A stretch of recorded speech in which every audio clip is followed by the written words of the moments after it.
خدا کی قسم ایک روز تم پر موت طاری ہو جائے گی جیسے کہ روزانہ رات کو سو جاتے، ثم لتبعثن کما تستيقظون، پھر تمہیں اٹھا لیا جائے گا ایک دن جیسے کہ روزانہ صبح کو بیدار ہو جاتے، ثم لتحسبن بما تعملون، پھر تمہارا محاسبہ ہوگا، حساب کتاب ہوگا جو عمل تم کر رہے ہو اس وقت،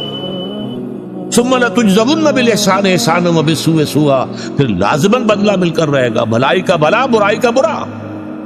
وَإِنَّهَا لَجَنَّةٌ أَبَدًا أَوْ لَنَارٌ أَبَدًا، اور وہ بدلہ کیا ہے؟ یا جنت ہے ہمیشہ ہمیش کے لیے، اور یا پھر آگ ہے ہمیشہ ہمیش کے لیے۔ اس آگ سے بچنے کے لیے اب یہاں دعا آئی، سبحانک فقنا عذاب النار، پروردگار ہمیں اس آگ کے عذاب سے بچائی۔ ربنا انک من تدخل النار فقد اخزیتہ، پروردگار جسے تو نے آگ میں داخل کر دیا اسے تو ذلیل کر دیا، رسوا کر دیا۔